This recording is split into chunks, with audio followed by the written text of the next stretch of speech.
Hello friends, welcome to Sukaushal. आज की इस वीडियो में हम आपके साथ डिस्कस करेंगे कि वैलिडिटी क्या होती है और उसके टाइप्स क्या होते हैं। रिसर्च में आपने ये टर्म सुनी होगी, वैलिडिटी, रिलायबिलिटी, ये क्या होती हैं, ये आज की इस वीडियो में हम आपके साथ डिस्कस करेंगे। आगे बढ़ने से पहले मैं आपको बता दूं कि आप हमें इंस्टाग्राम पे भी फॉलो कर सकते हो, सुकौशल कॉमर्स अकेडमी नाम से, और टेलीग्राम पे भी फॉलो कर सकते हो। टेलीग्राम का और इनका लिंक आपको डिस्क्रिप्शन में मिल जाएगा, और जो इस वीडियो की PDF है वो भी आपको हमारे टेलीग्राम चैनल से मिल जाएगी। तो चलिए आगे बढ़ते हैं। वैलिडिटी और रिलायबिलिटी क्या होती है? देखो, वैलिडिटी का मतलब होता है एक्यूरेसी। एक्यूरेसी यानी कि आपके रिजल्ट जो हैं वो एक्यूरेट हैं, तो वो यानी कि आपके रिजल्ट्स में वैलिडिटी है। ये एक्यूरेट यानी कि आपके रिजल्ट सही हैं, तो वो आपके यानी कि वैलिड होगा, वैलिडिटी। और रिलायबिलिटी का मतलब होता है कंसिस्टेंसी, यानी कि बार बार अगर आप वही स्टडी कर रहे हो तो आपके रिजल्ट्स जो है सेम आ रहे हैं, कंसिस्टेंट हैं, यानी कि रिजल्ट्स आपके कंसिस्टेंट हैं, यानी कि सेम आ रहे हैं कंटिन्यूसली जब आप कर रहे हो बार बार वही सेम स्टडी। तो यानी कि आपकी जो रिसर्च है वो वैलिड भी होनी चाहिए और रिलायबल भी होनी चाहिए। अब जो ये रिलायबिलिटी और वैलिडिटी जो टर्म है, ये रिसर्च में किस चीज़ के लिए यूज होती है? रिजल्ट्स के लिए होती है कि भाई रिजल्ट्स आपके एक्यूरेट और कंसिस्टेंट होने चाहिए। लेकिन हम जो वैलिडिटी और रिलायबिलिटी है वो हमारे स्केल की मेजर करते हैं, कि हमारे जो स्केल है, स्केल का मतलब है क्वेश्चनेयर। क्वेश्चनेयर को ही स्केल बोलते हैं। तो स्केल क्यों बोलते हैं क्वेश्चनेयर को? देखो, स्केल क्या होता है? स्केल स्केल क्या होता है? स्केल का मतलब होता है कि मेजरमेंट टूल है। स्केल क्या है? एक मेजरमेंट टूल है। तो अब क्वेश्चनेयर क्या करता है? क्वेश्चनेयर में क्या होती है? क्वेश्चनेयर में बहुत सारे क्वेश्चंस होते हैं जो कि किसी भी चीज़ को मेज़र करते हैं। सोशल साइंस में जैसे कि हमें बिहेवियर मेज़र करना होता है मेनली, चाहे वो बिहेवियर हमारे एम्प्लॉयज़ का हो, हमारे कस्टमर्स का हो, तो अब वो बिहेवियर को मेज़र करने के लिए हम किसका यूज़ करते हैं? क्वेश्चनेयर का। तो यानी कि क्वेश्चनेयर क्या है? स्केल है एक। तो इसलिए हम इसको स्केल बोलते हैं। आपको बहुत सारी वीडियोस में बहुत सारे लोग ऐसे कहते सुनेंगे कि स्केल की जो वैलिडिटी और रिलायबिलिटी मेजर करना। तो स्केल यानी कि क्वेश्चनेयर की वैलिडिटी और जो वैलिडिटी और रिलायबिलिटी मेजर करना। तो आगे देखिए, रिलायबिलिटी के टाइप्स, जो रिलायबिलिटी नहीं, सॉरी, वैलिडिटी के टाइप्स। वैलिडिटी के जो टाइप्स है वो 4 टाइप्स की होती है मेनली। वैलिडिटी जो है वो आपकी 4 टाइप्स की होती है।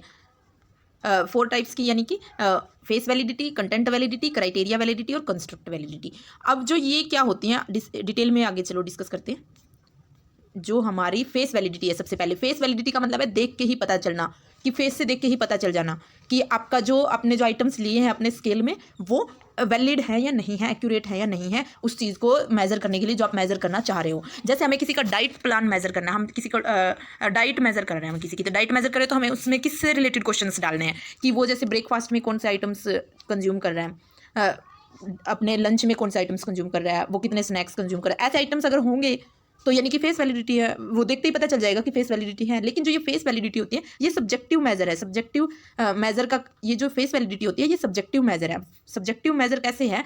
क्योंकि पर्सन टू पर्सन डिफर करती है। अब जैसे देखो, हम डॉक्टर के पास जाते हैं, डॉक्टर हमें देखते ही, हम जो डॉक्टर को बताते हैं कुछ चीज़ें, उनके बेस पे वो देख के पता लग जाता है, उसको वो मेज़र कर लेता है कि चीज़ कि इसको हमें जैसे कोई भी प्रॉब्लम है तो वो हर डॉक्टर अलग डिस्क्रिप्शन देता है हर चीज़ का। जैसे स्टार्टिंग में बताते हैं तो अलग उनकी जो इलाज करने का तरीका है, जो या उनकी जो एडवाइस है वो डिफ़र करती है पर्सन टू पर्सन, यानी कि डॉक्टर टू डॉक्टर डिफ़र करेगी, यानी कि वहाँ पे सब्जेक्टिव मेजर होगा फेस वैलिडिटी में।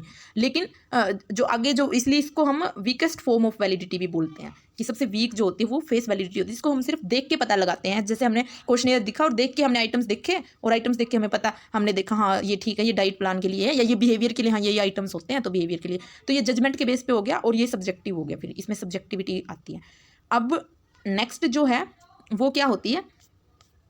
नेक्स्ट जो है वो है कंटेंट वैलिडिटी। अब कंटेंट वैलिडिटी क्या है? कंटेंट क्या होता है? सबसे पहले कंटेंट वैलिडिटी में हम देखें कि कंटेंट क्या होता है। कंटेंट का मतलब है, कंटेंट जैसे कि कोई भी आइटम्स, कोई भी चीज़ जो हमने उसमें इंक्लूड की है वो कंटेंट है। अब जैसे बिहेवियर है, बिहेवियर को मेजर करने के लिए क्या क्या उसके अंदर आनी चाहिए चीज़ें, उसकी क्या करेक्टरिस्टिक्स होती है बिहेवियर की, कौन से फैक्टर्स होते हैं बिहेवियर्स के, जो वो फैक्टर्स करेक्टरिस्टिक्स, ये सारे कंटेंट है बिहेवियर के। तो कंटेंट वैलिडिटी का मतलब है कि जो भी कंटेंट चाहिए हमें बिहेवियर को मेजर करने के लिए, क्या वो सारे कंटेंट हमारे क्वेश्चनेयर में है, हमारे स्केल में है, वो सारे कंटेंट, उस चीज़ की जो वैलिडिटी है, यानी कि अगर वो सारे कंटेंट हमारे क्वेश्चनेयर में हैं तो वो कंटेंट वैलिडिटी मानी जाएगी। अब जैसे ये क्वेश्चनेयर से ना लेके हम जैसे एक एग्जांपल देखें कि जैसे एक टीचर ने आपके 10 चैप्टर्स का जैसे वो टेस्ट लेना है, तो अब 10 चैप्टर्स जो है वो कंटेंट है, 10 चैप्टर्स। अब वो जब टेस्ट डिज़ाइन करता है, टीचर, तो उस टेस्ट में उसने सिर्फ क्वेश्चंस डाले सिर्फ 3 चैप्टर्स के। अब 3 चैप्टर्स के बेस पे हम 10 चैप्टर्स के लिए परफॉर्मेंस मेजर नहीं कर सकते स्टूडेंट्स की, क्योंकि उसमें कंटेंट की कमी है, कंटेंट वैलिडिटी नहीं है, वहाँ पे कंटेंट एक्यूरेट नहीं है। जो 10 चैप्टर्स का कंटेंट होना चाहिए वो उसमें इंक्लूड नहीं है, क्योंकि उसमें सिर्फ 3 ही चैप्टर्स का कंटेंट इंक्लूड है। तो 10 चैप्टर्स के लिए जो परफॉर्मेंस है वो एक्यूरेट होगी, जो उन 3 चैप्टर्स के रिजल्ट से आएगी वो हम उसको एक्यूरेट नहीं मान सकते, उसको हम वैलिड नहीं मान सकते, यानी कि उसमें कंटेंट वैलिडिटी की कमी है। तो इसी को हम बोलते हैं कंटेंट वैलिडिटी। अब next criteria validity. Criteria validity का मतलब होता है कि हमने एक क्राइटेरिया फिक्स कर दिया पहले से, उस क्राइटेरिया पे हमारा जो स्केल है वो खरा उतर रहा है, तो वो क्राइटेरिया वैलिडिटी है, उसके अंदर वरना नहीं है। अब क्राइटेरिया वैलिडिटी में जैसे कि इसमें हमने जो क्राइटेरिया बनाया स्केल का, उसके रिजल्ट्स और जो हमने एक्चुअल में रिजल्ट्स आए हैं हमारे स्केल से, वो उन रिजल्ट्स के बीच में अगर कोरिलेशन होगा, उनका कोरिलेशन चेक करेंगे हम। किसका कोरिलेशन चेक करेंगे हम, कि जो हमने क्राइटेरिया फिक्स किया, उस क्राइटेरिया मेजरमेंट का, उसके रिजल्ट्स और जो हमारे एक्चुअल में जो हमने मेजर की ये चीज़ें हमारे स्केल से, उसके रिजल्ट्स, उनके बीच में हम कोरिलेशन चेक करेंगे। अगर हाई कोरिलेशन है तो इसका मतलब क्राइटेरिया वैलिडिटी है, हमारी गुड क्राइटेरिया वैलिडिटी है, और अदरवाइज नहीं है। तो ये चीज़ कैसे, इसके भी आगे फिर फर्दर टाइप्स होते हैं क्राइटेरिया वैलिडिटी के, कंकरेंट वैलिडिटी और प्रेडिक्टिव वैलिडिटी। कंकरेंट वैलिडिटी का मतलब है कि जो करंट में है जो वो होती है कंकरेंट वैलिडिटी, और जो प्रेडिक्टिव वैलिडिटी है वो फ्यूचर के लिए होती है। इनको थोड़ा सा और डिटेल में हम इसमें डिस्कस करते हैं। जैसे कंकरेंट जो वैलिडिटी है, कंकरेंट वैलिडिटी का मतलब है when the criteria is something that is happening or being assessed at the same time as the construct of interest is called concurrent validity।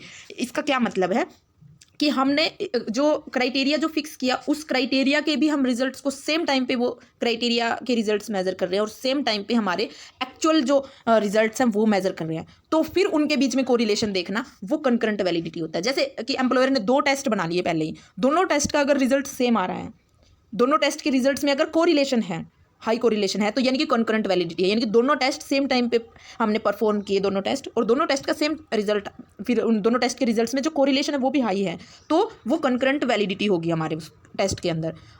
और जो ये प्रेडिक्टिव वैलिडिटी होती है, प्रेडिक्टिव वैलिडिटी में कि हम फ्यूचर के लिए प्रेडिक्ट करते हैं। प्रेडिक्टिव वैलिडिटी का मतलब है कि हमने प्रेडिक्शन की कि ये रिजल्ट होंगे, हमारे क्राइटेरिया के रिजल्ट्स को हमने प्रेडिक्शन कर ली, ना कि एक्चुअल में करके देखा है उनको, एक्चुअल में नहीं करके देखा, हमने सिर्फ प्रेडिक्शन की है, और उन प्रेडिक्शन के बेस पे हम हमारे एक्चुअल जो रिजल्ट्स हैं उनको कंपेयर करेंगे, उनके कोरिलेशन को मेजर करेंगे। अगर उनमें कोरिलेशन है तो वो प्रेडिक्टिव वैलिडिटी होगी। इसके लिए जैसे हम एग्जांपल देखें कि जैसे ये सेट, जीमेट, ये टेस्ट होते हैं। अब किसी भी कोर्स में एंटर करना है, जैसे हमें मैनेजमेंट के कोर्सेज में ग्लोबली अगर जो टेस्ट होते हैं वो होते हैं जैसे जीमेट। अब हमने जीमेट दिया, तो यानी कि जीमेट जो टेस्ट है उसके बेस पे हम फ्यूचर में परफॉर्मेंस होगी उस स्टूडेंट की, यानी कि अगर जो स्टूडेंट जीमेट में अच्छा परफॉर्म करता है, यानी कि वो उस कोर्स के लिए सही है वो बच्चा, यानी कि वो उस कोर्स को भी अच्छे से कर लेगा और अच्छा स्कोर उस कोर्स में कर लेगा वो, यानी कि मैनेजमेंट के कोर्स में। तो अगर जीमेट में अच्छा कर रहा है तो यानी कि मैनेजमेंट के कोर्स में भी अच्छा करेगा। तो ये फ्यूचर में हो गया, एक चीज़ फ्यूचर में होगी और एक चीज़ हम आज के दिन ही मेजर कर रहे हैं। उन दोनों के कोरिलेशन, उन दोनों में अगर कोरिलेशन है, यानी कि जीमेट में अच्छा परफॉर्म करने वाले बच्चे मैनेजमेंट के कोर्स में एक्चुअल में भी अच्छा परफॉर्म करते हैं, इनके बीच में कोरिलेशन अच्छा है, तो यानी कि प्रेडिक्टिव क्राइटेरिया वैलिडिटी है उनके अंदर, अदरवाइज नहीं है। तो जैसे कैट भी होता है ना, कि कैट में अगर अच्छा परफॉर्म कर रहा है बच्चा तो यानी कि वो आगे जाके मैनेजमेंट में अच्छा परफॉर्म करेगा, अगर वो नीट में अच्छा कर रहा है तो यानी कि वो आगे जाके अच्छा डॉक्टर बनेगा। ये चीज़ें जो है वो क्राइटेरिया, प्रेडिक्टिव क्राइटेरिया वैलिडिटी को शो करती है। यानी कि क्राइटेरिया वैलिडिटी यानी कि हमने कुछ पहले से क्राइटेरिया बना लिया और उस क्राइटेरिया के बेस पे रिजल्ट्स को मेजर किया, क्राइटेरिया का कोरिलेशन और क्राइटेरिया और जो एक्चुअल जो हमारी जो स्केल है उसके रिजल्ट्स का कोरिलेशन अगर है, उनमें हाई कोरिलेशन है तो वो हमारी क्राइटेरिया वैलिडिटी होगी, अदरवाइज नहीं होगी अगर कोरिलेशन नहीं है तो। आई होप आपको ये समझ आ गया होगा। अब नेक्स्ट जो है वो है कंस्ट्रक्ट वैलिडिटी। कंस्ट्रक्ट वैलिडिटी को समझने से पहले कंस्ट्रक्ट क्या होता है ये समझना जरूरी है। कंस्ट्रक्ट और कंसेप्ट जो है वो सिमिलर सी चीज़ें होती हैं। अब जो कंसेप्ट है, अब आपको कंसेप्ट से तो चीज़ें समझ आ रही है कि कंसेप्ट का मतलब कि एक पर्टिकुलर कोई चीज़ है, कोई पर्टिकुलर थ्योरी है कोई, तो वो कंसेप्ट होगा। जैसे consumer behaviour is a concept, और वो जनरलाइज चीज़ है कंज्यूमर बिहेवियर, वो हमारा कंसेप्ट होगा। कंस्ट्रक्ट कंसेप्ट का ही एक पार्ट होता है, पर्टिकुलर जब हम हो जाते हैं। अब कंज्यूमर बिहेवियर में हम कंज्यूमर के एटीट्यूड अगर देखें तो वो एटीट्यूड जो है वो कंस्ट्रक्ट होगा। तो यानी कि कंसेप्ट का एक पर्टिकुलर चीज़ है कि एक पर्टिकुलर टाइप है कंसेप्ट के अंदर, तो वो हमारा कंस्ट्रक्ट है। अब जो एटीट्यूड था, उस एटीट्यूड जो है कंस्ट्रक्ट है। अब एटीट्यूड को मेजर करने के लिए जो स्केल चाहिए, जो होना चाहिए, अगर हमारे स्केल में वही आइटम्स हैं जो एटीट्यूड को मेजर कर सकते हैं, तो हमारा जो हमारे स्केल के अंदर कंस्ट्रक्ट वैलिडिटी है। इट मीन्स कि हमारा स्केल कंस्ट्रक्टली वैलिड है, अदरवाइज नहीं है। अब ये जैसे एक एग्जांपल से देख लेते हैं। अब जैसे एटीट्यूड को मेजर करना है हमें, तो एटीट्यूड को मेजर करना है तो सिर्फ एटीट्यूड ही मेजर होना चाहिए उस स्केल से, ना कि सेल्फ एस्टीम या मूड, ये चीज़ें मेजर होने वाला स्केल ना डाल दें हम।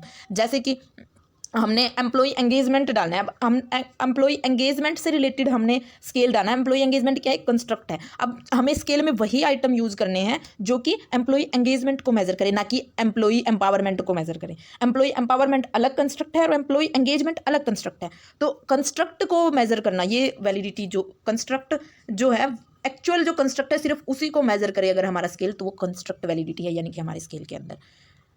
कंस्ट्रक्ट वैलिडिटी के भी 2 टाइप्स होते हैं कि डिस्क्रिमिनेंट कंस्ट्रक्ट वैलिडिटी और कन्वर्जेंट। ये क्या होते हैं ये भी चलो डिटेल में देखते हैं। नाम से पता चल रहा है डिस्क्रिमिनेंट, यानी कि डिस्क्रिमिनेट करे। 2 कंस्ट्रक्ट हैं, उनके स्केल्स जो हैं वो डिस्क्रिमिनेट करने चाहिए, यानी कि अलग अलग होने चाहिए। यानी कि 2 अलग अलग कंस्ट्रक्ट को मेजर करने के लिए जो स्केल्स हैं, उन स्केल्स के बीच में कोरिलेशन नहीं होना चाहिए। Not correlated with other variable that reflect distinct construct, यानी कि एक वेरिएबल हमारा एम्प्लॉय एंगेजमेंट है, दूसरा वेरिएबल हमारा एम्प्लॉय एम्पावरमेंट है।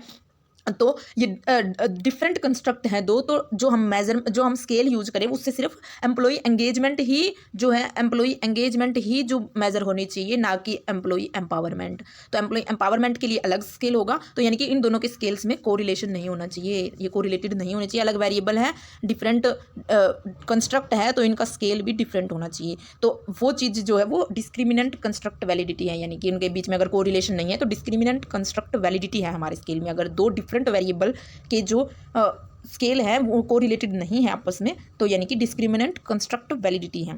दूसरा जैसे है कन्वर्जेंट वैलिडिटी।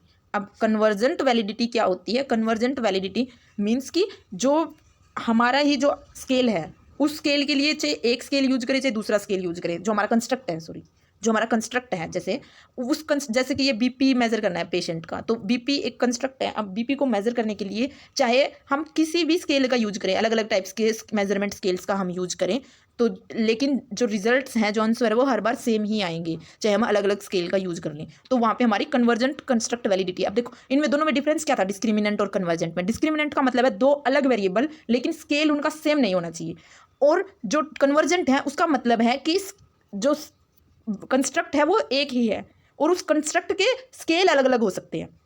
तो अब दोनों जब डिस्क्रिमिनेंट की बात है, यानी कि वहाँ पे 2 वेरिएबल का एक स्केल नहीं होना चाहिए, इनकी 2 वेरिएबल के बीच में कोरिलेशन नहीं होना चाहिए, 2 वेरिएबल के स्केल के बीच में अलग अलग होने चाहिए, कोरिलेटेड नहीं होने चाहिए उनके स्केल। लेकिन जो एक वेरिएबल के अलग अलग स्केल है, अगर एक ही वेरिएबल के अलग अलग स्केल है तो उन स्केल्स में कोरिलेशन होना चाहिए। वो स्केल्स जो है, one scale is correlate with the other scale के साथ कोरिलेटेड होना चाहिए। किस केस में? अगर वो स्केल एक ही कंस्ट्रक्ट के हैं। जैसे कि हमें एम्प्लॉय एंगेजमेंट को ही मेजर करना है, तो एम्प्लॉय एंगेजमेंट के एक बंदे ने जो स्केल हमें दिए हैं वही स्केल दूसरे बंदे ने दिए हैं। किस चीज़ के हैं ये? दोनों ही एंगेजमेंट के हैं, दोनों ही एंगेजमेंट के हैं। तो दोनों ही एंगेजमेंट के, तो ये दोनों कोरिलेटेड होने चाहिए आपस में, इन दोनों के बीच में कोरिलेशन होना चाहिए।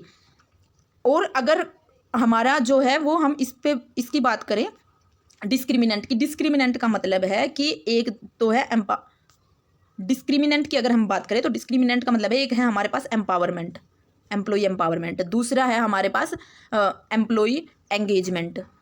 तो जो एंगेजमेंट का जो स्केल है और ये है, इन्हें दोनों आपस में कोरिलेट नहीं होने चाहिए। तो ये डिफरेंस है कि डिस्क्रिमिनेंट का मतलब है कि अलग अलग अगर कंस्ट्रक्ट है तो उनके स्केल जो है वो कोरिलेटेड नहीं होने चाहिए, और अगर जो हमारा कंस्ट्रक्ट है वो एक ही कंस्ट्रक्ट है तो उसके अलग अलग जो स्केल है वो दोनों एक ही। अगर हमारा कंस्ट्रक्ट है जैसे कि हमने सिर्फ एम्पावरमेंट को ही मेजर करना है, तो एम्पावरमेंट को चाहे इस स्केल से करो चाहे इस स्केल से करो, दोनों के बीच में कोरिलेशन होना चाहिए, दोनों स्केल्स के बीच में, दोनों जो स्केल है वो कोरिलेटेड है आपस में, तो वो convergent construct validity. I hope आपको ये क्लियर होगी। अगर नहीं हो, कोई भी चीज़ ना समझ आए तो आप कमेंट करके पूछ सकते हो या इंस्टाग्राम पे मैसेज करके पूछ सकते हो। आपको अगर किसी भी पर्टिकुलर टाइप ऑफ वैलिडिटी में अगर आपको कोई भी कन्फ्यूजन है तो आप कमेंट करके पूछ सकते हो। अब देखो ये, अब आपको ये चारों चीज़ें आई होप क्लियर होगी। Face validity, content validity, criteria validity और कंस्ट्रक्ट वैलिडिटी।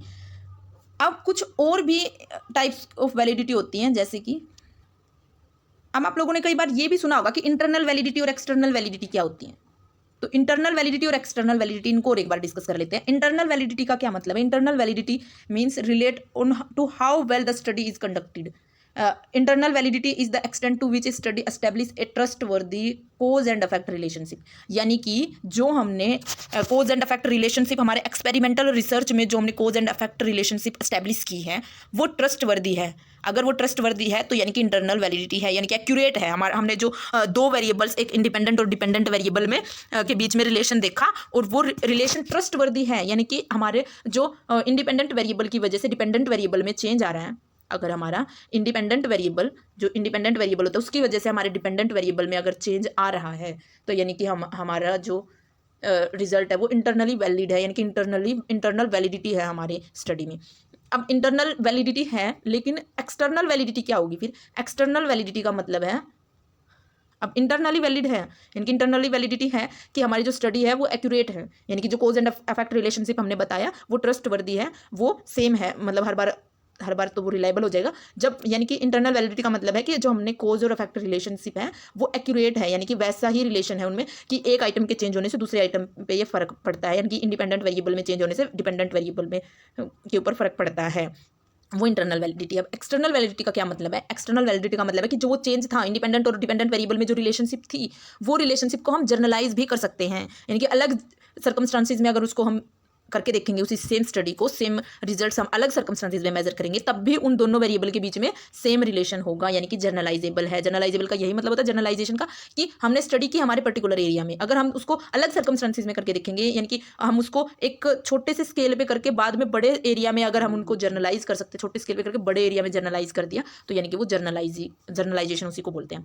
अब एक्सटर्नल वैलिडिटी का मतलब जर्नलाइजेशन से है कि जर्नलाइज है वो हमारे रिजल्ट। जैसे इनको एक एग्जांपल से समझे, जैसे हमने कि एक पेशेंट को कोई ट्रीटमेंट दिया, अब पेशेंट को ट्रीटमेंट दिया, कोई मेडिसिन दी, जैसे हमने किसी पेशेंट को, अब जैसे हमने पेशेंट को कोई ट्रीटमेंट दिया, अब पेशेंट को हमने ट्रीटमेंट जैसे कोई मेडिसिन दी हमने पेशेंट को, तो मेडिसिन दी लेकिन उसके साथ साथ उसको अच्छी हाइजीन भी फैसिलिटीज़ दी गई उसको, ठीक है, उसको फैमिली की केयर भी अच्छी मिल रही है, उसको रिलेटिव्स का सपोर्ट भी मिल रहा है, तो ये जो है ये एक्स्ट्रा जीनियस वेरिएबल है। लेकिन मेडिसिन और जो पेशेंट है उसकी हेल्थ इसको हम हेल्थ बोल देंगे, हेल्थ।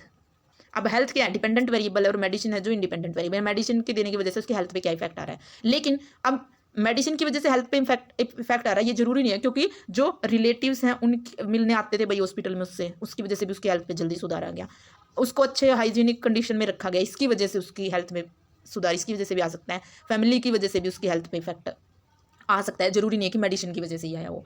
लेकिन अगर हम इन वेरिएबल को कंट्रोल में रख के मेजर करते हैं मेडिसिन का इफेक्ट इसके ऊपर, तो वो हमारा इंटरनल वैलिड हो गया, यानी कि इंटरनली वैलिडिटी होगी कि मेडिसिन का ही उसके ऊपर इफेक्ट आया और ये इफेक्ट एक्यूरेट है कि ट्रस्ट वर्दी है कि हाँ मेडिसिन की वजह से ही आया, क्योंकि हमने इनके ऊपर कंट्रोल कर लिया था इन वेरिएबल्स के ऊपर, ठीक है। क्योंकि हमने दो बंदों को जैसे उसी एक पर्सन को सिर्फ मेडिसिन दे के भी देखा और उसी पर्सन को हमने ये तीनों चीज़ें भी दे के देखा, तब जो रिजल्ट्स में अगर डिफरेंस है तो यानी कि इनका इफेक्ट था। अगर इनके फिर कोई इफेक्ट नहीं है इन तीनों का तो इसका मतलब मेडिसिन का ही इसके ऊपर इफेक्ट है हेल्थ के ऊपर। तो ऐसे जो अगर सिर्फ मेडिसिन का ही हेल्थ के ऊपर इफेक्ट है हमारी स्टडी से ये प्रूव हो जाता है तो यानी कि वो इंटरनल वैलिडिटी है हमारी स्टडी में। लेकिन अब इसको हम जर्नलाइज कर दें, अब इस चीज़ को, ये इंटरनल वैलिडिटी तो हो गया, इंटरनली वैलिडिटी तो होगी, इंटरनल वैलिडिटी तो हमारी स्टडी में। अब एक्सटर्नल वैलिडिटी के लिए क्या होगा कि उस पेशेंट को, अब वो एक पेशेंट था ऐसा कि जिसके ऊपर इस मेडिसिन का फर्क पड़ा है, एक पेशेंट था ऐसा, लेकिन अब हमें 2 3 4 ये और अलग अलग पेशेंट हैं, इनको हम यही सेम ट्रीटमेंट दे के देखें, यानी कि जर्नलाइज करें हम हमारी स्टडी को,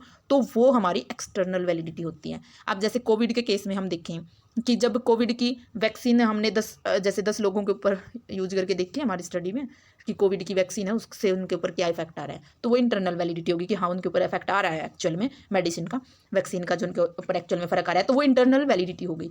लेकिन अब ये हमने यूज की, जैसे हमने हरियाणा में, अब हमने यहाँ पे यूपी वाले लोगों के ऊपर भी यूज करके देखी, या हमने जैसे मान लो इंडिया में यूज करके देखी थी ये 10 लोगों में, अब हम जैसे और किसी कंट्री में भी यूज करके देख रहे, जैसे यूएस में भी यूज करके देख रहे सेम वैक्सीन को, और फिर भी सेम रिजल्ट आ रहे हैं, यानी कि एक्सटर्नल भी वैलिडिटी है हमारे फिर स्टडी की। तो एक्सटर्नल वैलिडिटी का मतलब है कि जर्नलाइज करके देखा जब हमने रिजल्ट्स को, एक अलग सर्कमस्टेंस में भी यूज करके देखा हमने, उन्हीं सेम एक्सपेरिमेंट को हमने अलग जगह पे करके देखा, तो भी हमारा रिजल्ट जो है वो वैलिड आ रहा था, यानी कि उसका को हमने जर्नलाइज किया तो भी सेम रिजल्ट है, तो वो एक्सटर्नल वैलिडिटी है। इसको, ये जो एक्सटर्नल वैलिडिटी है ये थोड़ा सा कंफ्यूजन हो जाता है कि तो रिलायबल हो गया ना, रिलायबिलिटी से लिंक हो गया, लेकिन ये रिलायबिलिटी इसका मतलब है कि वो एक्यूरेट आ रही है, जर्नलाइज करके देख रहे हैं। जर्नलाइजेशन भी तो एक चीज़ है ना, कि कि हमने जो रिजल्ट्स देखे वो एक जगह पे देखे तो सही आ रहे हैं, दूसरी जगह पे अगर वो सही ना आए तो जर्नलाइजेबल है वो चीज़। तो जर्नलाइजेबल अगर वो है तो वो एक्सटर्नल वैलिडिटी है। ये थोड़ा सा लिंक है रिलायबिलिटी से, लेकिन ये वैलिडिटी भी होती है अलग से एक एक्सटर्नल वैलिडिटी। ठीक है, तो आई होप आपको समझ आ गई होगी ये चीज़ें। अगर ना आए तो आप कमेंट करके पूछ सकते हैं, और टेलीग्राम इंस्टाग्राम पे तो फॉलो कर ही लोगे आप। थैंक्स फॉर वॉचिंग, मिलते हैं नेक्स्ट वीडियो में।